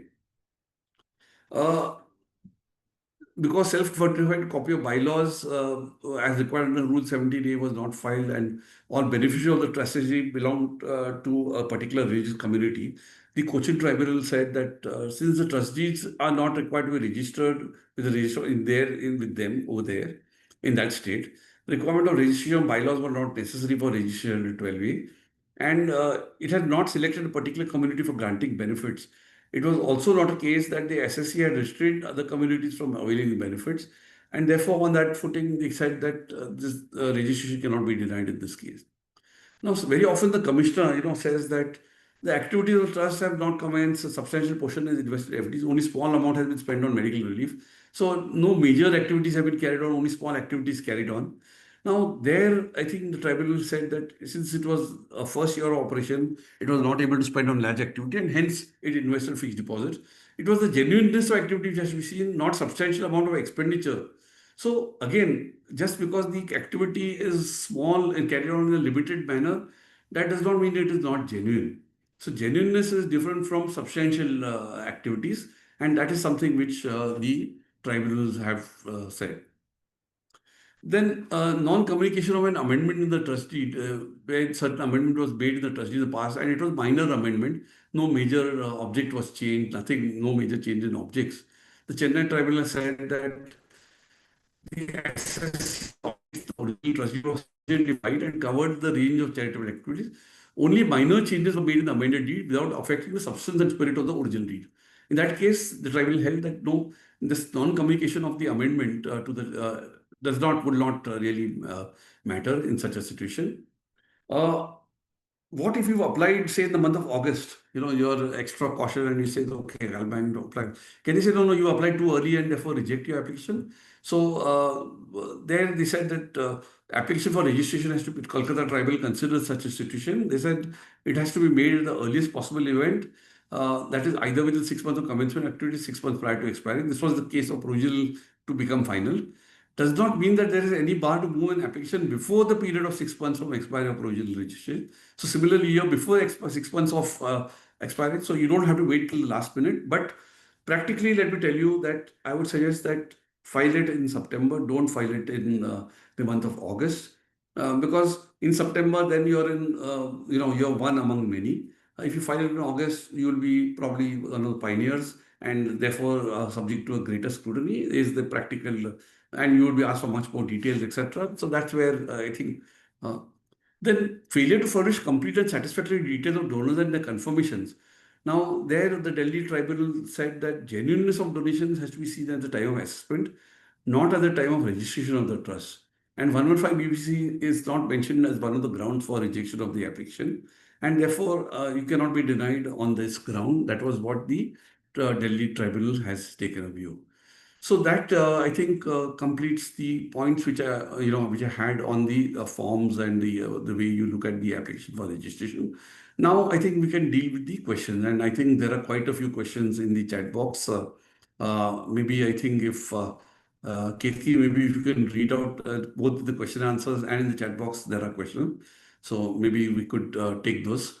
So Hi, sir. I'll start with the questions in the chat. Quick Q&A part. Okay. sure. Yeah. So Rudra has asked, what is the definition of small trusts? Yeah, so if a trust, now that is not relevant for this renewal, but you will get, when you get your renewal, you'll get it for 10 years. You still have to apply, as I said. A small trust would be one whose gross receipts is less than 5 crore in both the preceding 2 years. So for the year ended March 24 and the year ended March 25, if your gross income is less than 5 crores before the exemption, your gross income before the exemption, in that situation, you would be entitled, you would be regarded as a small trust, and you will get your renewal for a period of 10 years. Sanjay has asked, condonation to be filed online or offline? It should be filed online. So there, as I told you in the beginning, that as I've pointed out, I've also a screenshot was there, which shows you that you've got to file it online. Trusts in those states that does not have any specific law. Example, Bihar does not have public charitable trust law. How is charity commissioner certificate obtained in such states? So there's no question of obtaining the charity commissioner certificate. So you're required to mention whether you're registered under other laws. If you're not registered, then the question doesn't arise. Okay. For an NGO whose approval under section 1023C is up to 31st March 26, it does not apply for re-registration before the 30th of September on the pretext that its aggregate annual receipt for last 3 years was less than 5 CR, and also in its future annual turnover shall be well below. Will it be liable to the provisions of section 115 TD? Whether for years 26-27 onwards, the NGO can avail exemption under 1023C 3AD. See, yes, you can avail under 1023 AD is the way I would look at it. But what I would suggest is you apply for renewal under 12A is what I would suggest. Because 1023C, of course, every year you have a choice of going under 1023 AD. Of course, is always there, even if you're approved under 12A. But I would suggest that go under 12A, and thereafter, because Section 11.7, which says that you cannot switch between 1023C and 11.12, that does not apply to 3AD and 3AE or 3AB and 3AC trusts, which are of 1023C. So it does not apply to those trusts. So my suggestion is going for your 12A registration is what I would suggest. But you can claim exemption under Section 1023C 3AD. The next question is the Section 8 company registered under the Companies Act has obtained provisional approval under ATG of the IT Act, valid up to AY 25-26. It is just a fact which has been mentioned. There is no question to it. No. So there you already late, you missed the bus. So you now make the application and then apply for condition of delay of ATG renewal if you've not done it. What should a trust do if the ATG registration is expired in March 25? Is a condonation of delay application to Yeah, the same thing which I answered right Yes. So Darpan registration is not mandatory if trust doesn't intend to receive assistance from central or state government.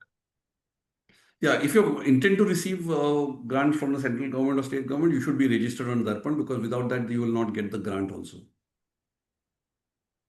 So there is a big question now. The Section 8 company registered under the Companies Act has obtained provisional approval under ATG, valid up to AY 25-26. The company had earlier filed an application for regular approval within the prescribed limit, but the same was rejected by the department. The company now wishes to reapply for the regular approval under ATG. In this regard, we seek your kind clarification on the following: whether the company is required to file Form 10A or Form 10AB for reapplication of regular approval, given that the earlier application was rejected and the company continues to hold a valid provisional approval. 1 second. If you look, let's look at section rule 17A in this case. That and also we'll have to look at section 80G. So if you look at section 80G5, what does it say? That the condition is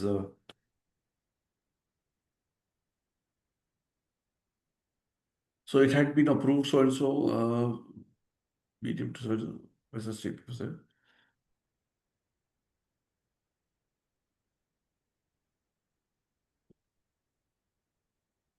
Where they, so you would fall under clause 4, and where I have commenced at any time after the commencement of such activities, you will make it under clause 4B, which will be then be in form 10AB is is the way I would look at it. So it's only if you're applying for provisional registration that you will fall under clause A of 10.4 ATG 454, and therefore there.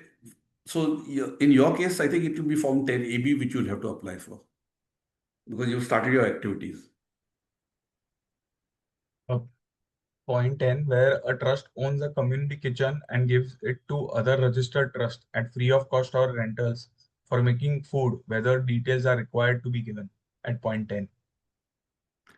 Point 10 is 1 second. No, the communication is not owned by you. No, so if okay, you are saying it's owned by you, but another trust is running it. Now, in what name is it run? That's the question, and that name is who's the thing. So, therefore, in substance, is that community? So, if you only own the assets and you allowed another trust to use it and to run the kitchen, which is the kitchen activity, who owns the activity is what is important, not who owns the premises. So, who's carrying on that activity? It's the other trust, I think, which will have to disclose this, that this community kitchen is run by us. Corpus invested in office premises, can it be considered under mode of investment in 11.5? Yes, immovable property is one of the mode of investment under 11.5. If trust is running a dental clinic or a Gaushala, should it file details at serial number 10? Yes, if it's Gaushala and sorry, what is the first one? Dental clinic. Yes, I think so. I think you should, because it's an institution which you are running, and therefore, if you are running, say, a medical clinic, for instance, so dental clinic, medical clinic, whatever, so you should, I think, and form 10 and part serial number 10, you should give the details. In FY 22-23 and 24-25, income was below 5 CR, and in 23-24, the year in between was above 5 CR. You are not a small trust. Because how in many 23-24 and 24-25, it should be, for both years, it should be below 5 crores. Below 5 crores. So how many years registration the trust will get? 5 years. 5 years. We will be sharing the presentation. one of the other question is, a company gives a charitable trust a land to conduct charitable activities. Charitable trust A builds a kitchen and gives it on lease free rental to charitable trust B that makes food. Who We've needs to discussed report this. We've land? discussed this. We've Yeah, discussed we it. have discussed. Same thing. If any mistake is found after filing the form 10 AB, what to do? It could result in cancellation of registration. Huh? That's something which you need to, and that's why you have to be very careful in filling up the form. So don't fill up the form in a hurry without really checking it, without looking at the detail. Because if there is an error which is found in the this thing and the department finds it, they can cancel your registration. Annual accounts are not audited for FY 24-25. Still, it is to be given, or for earlier 3 years can be given. I think you should give is my this thing and try and get the audit completed ideally is what I because in any case you're technically of course your audit you are up to by 30th September 25 is what you need to finish. So therefore you should get your audit done and then file the audited accounts is ideal situation. But if not unaudited, but for 24-25 you would need to give is what I would. There is another kind of a case study question. Facts. You could take that at the end, the case studies. If first take the smaller ones. Yeah, so we'll first finish smaller. A trust hospital registered under 1023C 3AC, is it required to re-register? Yes. No, 3AC, see, 3AB, 3AC, 3AD, 3AE, no, there's no registration required. There's no approval required. But if you have a 12A registration, give it for. If we select AY 2728, then does the compliance of filing returns also get selected auto? No. What to do? So if Sorry. they are selecting in the drop down option, if they are selecting AY 2728, then the compliance of filing of returns is automatically the option is no over there. So what to do? It's So kind of a because, no, sorry, 1 minute. If you select 2728, no, then it, I haven't come across this problem that it comes as no for filing of returns.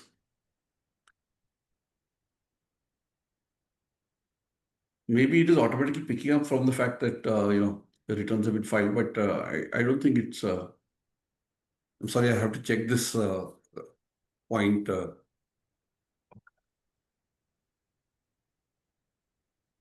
trustees and office bearers are different. Whether details of both are to be given at Yes, point time. yes, both should be given because trustees and managers, so managers, office bearers would be managers. And for documents, 11.4 accounts are mandatory. What to file if it is not applicable to the trust? If 11.4 is not applicable, then nothing, obviously. But if you have a business which is settled upon trust under 11.4, then you are required to, mention whether the accounts and the audited this thing report under 44 ED the tax audit report are required to be filed. Whether a trust not registered with charity commissioner could create concerns for registration. No, I don't see a problem because there are many states where they are not required. In Delhi, Goa, Karnataka, where they are not required to be registered with the charity commissioner. It's only if they are societies that they are registered under the Societies Registration Act. A similar question which we have answered for FY 24-25 accounts have not yet been audited. Whether we can submit provisional accounts instead of Yeah, I think audited so. accounts. You should do that. Small trust, whether income to include corpus donation. I think the department's view is that income includes corpus donation. So therefore, that may be so for the 5 crore limit, I would feel that corpus donation should be included is the way that the department will look at it. Small trust now going for renewal or automatically gets registration for 10 years benefit. I think you had answered. I think that was the beginning of the talk only. I Yes, talked about that. I think, correct, correct. yeah.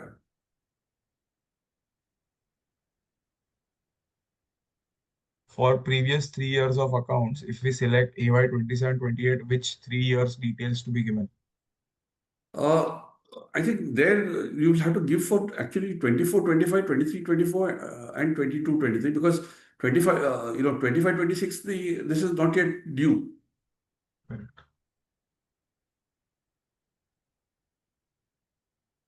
What is advisable? Should we file income tax return first and then apply for 12A ATG renewal, or it's not required? It's not required.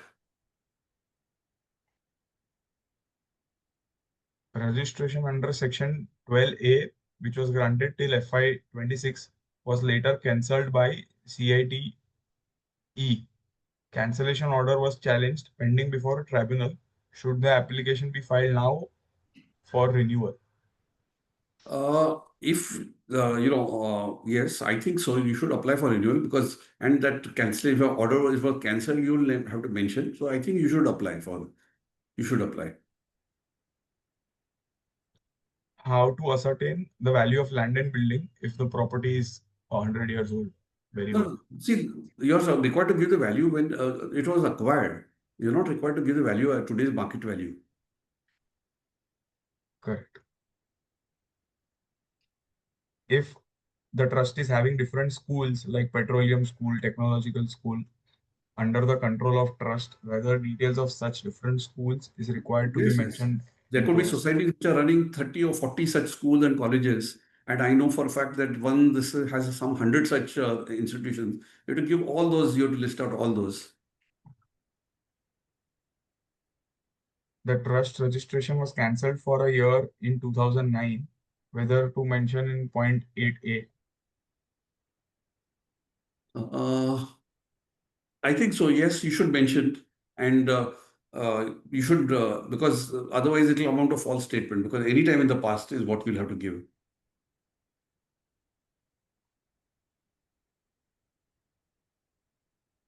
If any mistake is found after filing the Form 10AB, can we withdraw the same and Cancellation. refile? Yeah, it can be result in the cancellation of your So registration. withdrawal is not possible, correct? Withdrawal is not possible. I mean, after filing, I don't think there's a provision for withdrawal. Unfortunately, I don't think that is there. But maybe what you could do is, see, I don't know whether revision is also possible. I'm not sure whether that is permissible. We could try filing a revised form if that the site permits you. System allows. In case of attachment in serial number 8 of Form 10AB, it is compulsory for uploading of business accounts along with tax audit report under 44AB.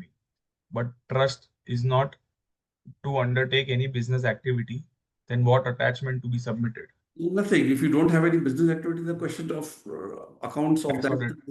Yeah, it's just the trust account for the 3 years is what you're required to give. If trust filed for final registration after commencement of activity, but final registration is rejected and we could not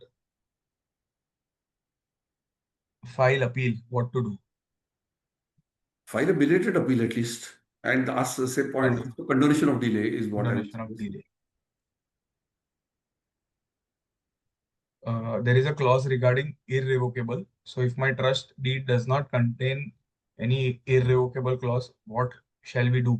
Because if we select no, portal says that you cannot claim exemptions Correct. under 12 and 11. Exactly. It does not allow you to go forward. So therefore select yes. Ideally, give a note saying that according to us, the trust is irrevocable because of the reasons.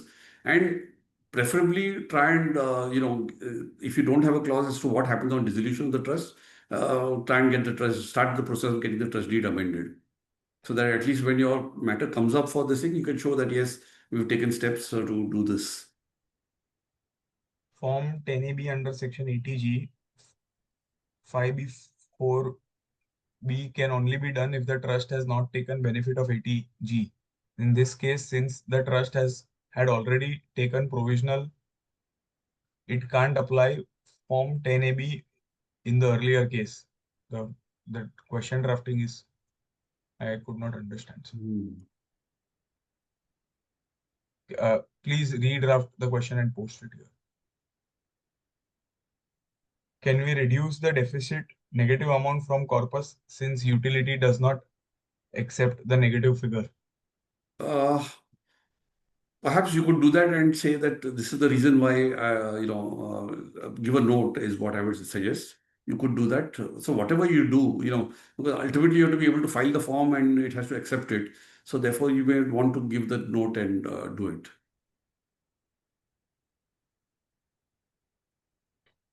A private university, a separate entity, is running its activities from plot of land provided by the sponsoring body, a trust registered under MPT Act.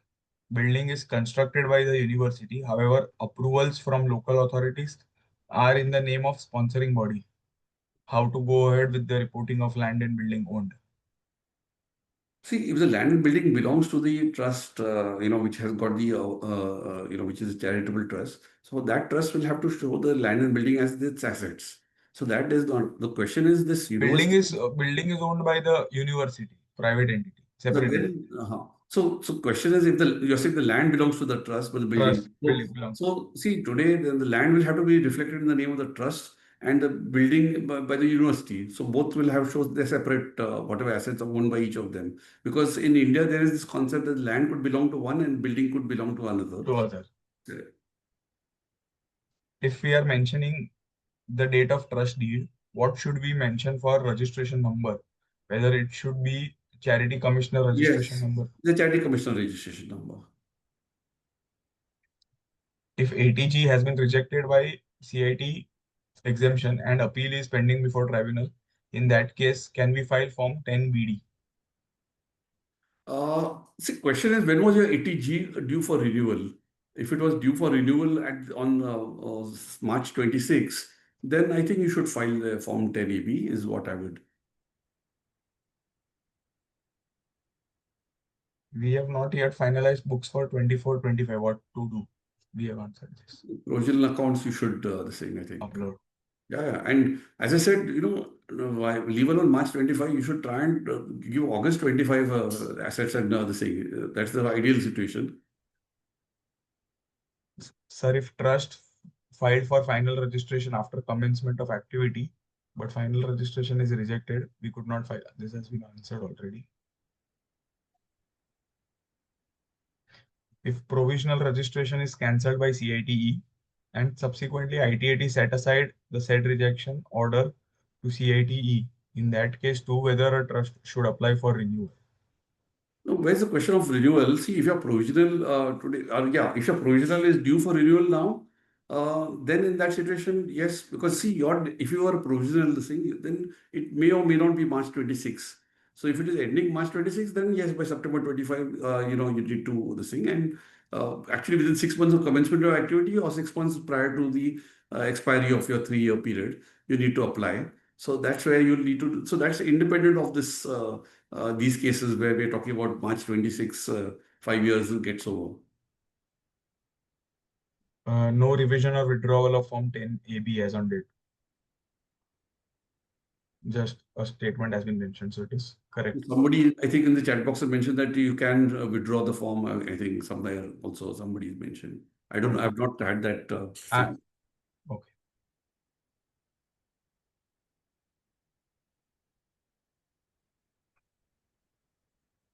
After filing form, withdrawable option is available. Mistake found can be withdrawn and refile the same. So now the questions are more on rectification of the form. While mentioning notes on activities, should we attach the photographs and charitable event details carried out by the trust? Yes. Ideally, as I said, give as much detail as you can so that will help your case. In an approximately 100-year-old trust, there are no records regarding the valuation of land and buildings separately and no other information regarding this issue. What can be done? See, the practical difficulty there is at least you would have from your accounts or something like that, you would have approximate year in which you got the property. Give that approximate year. What is the value in your books that you see what was, if it was land particularly. If it was building also, try and figure out what was that value which was. So somewhere you would have to find some way and then you give that this is on this basis, this is the reason and this is the basis for which I have given this. So give it as a note. The books of FY 24-25 are not finalized. What to report? It's the same. Same. I think. Provisional. What will be the major cause base on the same registration will not be granted after filing the form? Sorry, what is the? What will be the major cause base on the same registration? I dealt with situations, no, where they have been rejecting applications. I've dealt with those situations. Correct. If ATG, which is due for renewal in March 25 and has been rejected by CITE and appeal is pending, can we file Form 10BD? So, the question is, if your original ATG was rejected, then you today don't have a ATG, so you'll have to wait for the tribunal to grant you, no? So this is only if your 10AB will apply only if it's due for renewal. So if you don't have it in the first place, where's the question of? Correct. If provisional application is rejected and appeal is pending before tribunal, should we file for renewal or as No, it is not valid currently? no, but if it was rejected, you won't have it because Correct. you'll get for a particular period, no? So you'll have to wait for the tribunal to grant you and then see when it expires and then. Can we give details as on 31st March 25? However, the form requires as on date of application. I How is appreciate. it? That's why I said ideally give 31st August 25 because August. it is impossible. Say you're filing on 16th of September, you can't give details as of 16th of September. What are the assets and liabilities? I don't think anybody can do that. And unless they've got absolute, fully big team which does the accounting and does. And I mean that's the as on the date of application is as close to the date of application as possible is the way I would look at it. 12A renewal was rejected as application filed under wrong subsection. What options are available? Appeal to the tribunal. File for condonation of delay if you have not filed appeal to a tribunal so far.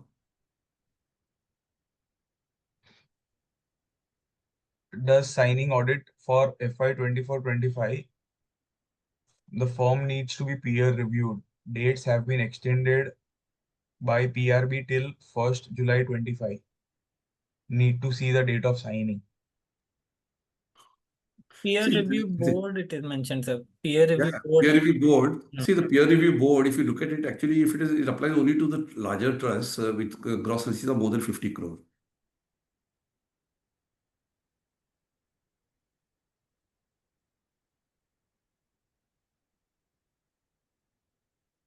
We need clarification about if my existing 12A is expiring in AY 26-27. Then while filing a 10AB, which AY should we choose for filing? From 20C, because you are seeking application from 27-28 onwards, no? So therefore, you have to select assessment date 27-28. After filing the form and thereafter form is withdrawn as error in form, can we refile the form? I don't see a problem. I mean, I don't see. Details regarding land and building, what date to give? Form says as on date of application. Yeah, so whatever land and building is existing as on the date of application, you have to give those details.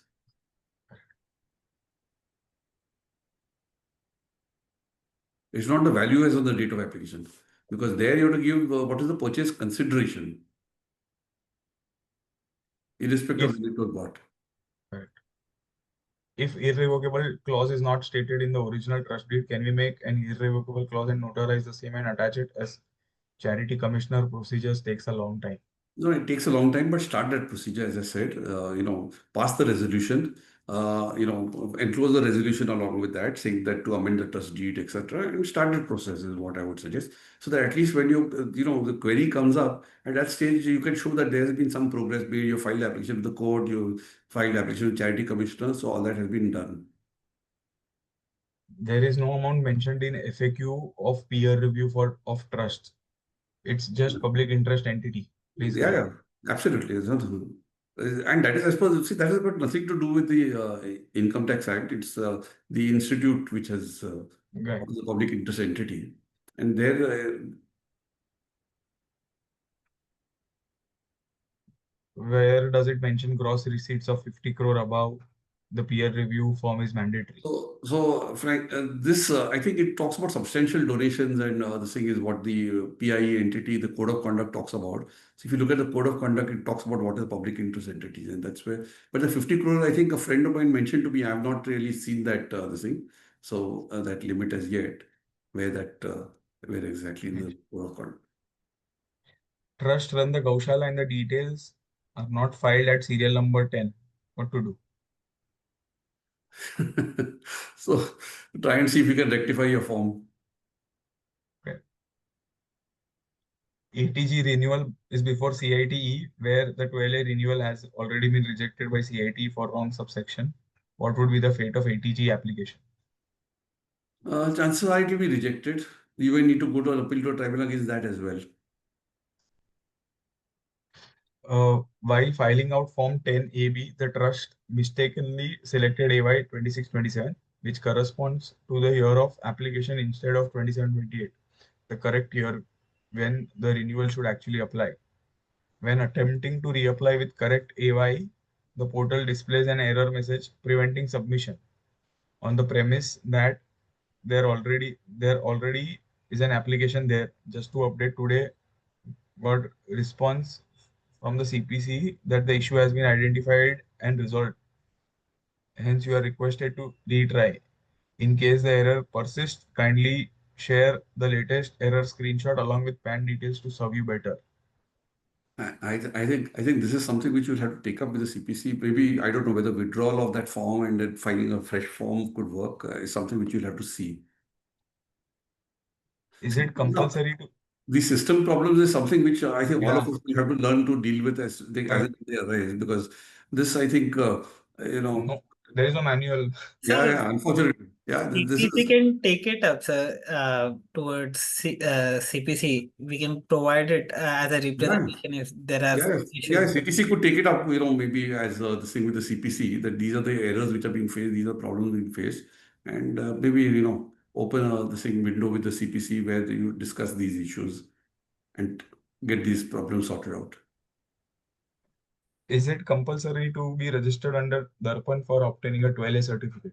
No, it's not. The notes say it's optional, but let me point out that the bank could ask you for registration. Sir, now the big question which we had missed, I'm just reading that. Okay.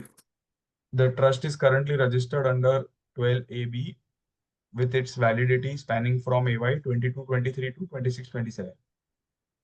The issue for consideration is based on the above, a renewal application must be submitted at least 6 months before the registration expiry date. Correct. This makes the due date for reapplication September 30. While filing out Form 10AB, the trust mistakenly selected AY 26-27, which corresponds to the year of application.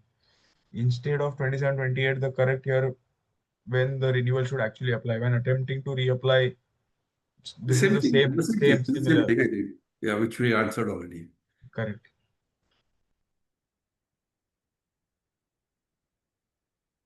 If a trust is running various schools, the person in charge is a principal or a trustee of the trust. Yeah, so that you have to decide, no, who is the person who is responsible for each the thing, whether you want to say a trustee or the secretary or the principal or. If Section 8 is not registered, 12AB, can it get expenses on its objects?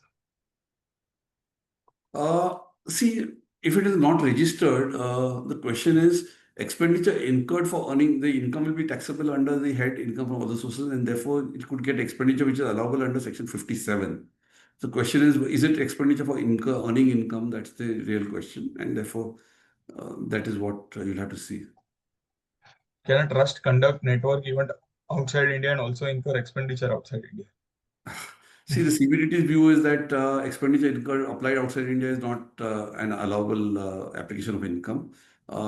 Delhi High Court supports that view. There is a Karnataka High Court with a contrary view. So therefore, this is controversial. But let me just point out that under the income tax bill, which is being passed by Parliament, it will clearly be that any expenditure applied or income applied outside India will not be allowed, as a deduction.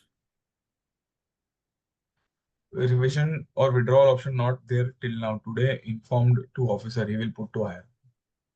Just Yeah, I don't know. I've not tried withdrawals, fortunately, so far. section and subsection 12A and ATG renewal. It's just a statement. No, not a.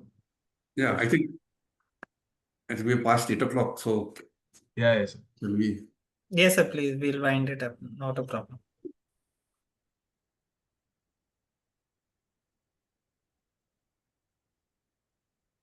Sir, we have actually completed the question and answers in the Q&A chat. However, there are many questions and response from various participants also in the chat So box. we'll do this way, Ankit. We'll collate all these, and if required, we'll share it across with sir. But we'll first ensure that all the questions are not getting Repeated, yeah. Yeah, you could aggregate Yes, all the sir. questions and put it as a sort of We'll do it that way, sir. We understand. We'll do it that way. Yeah.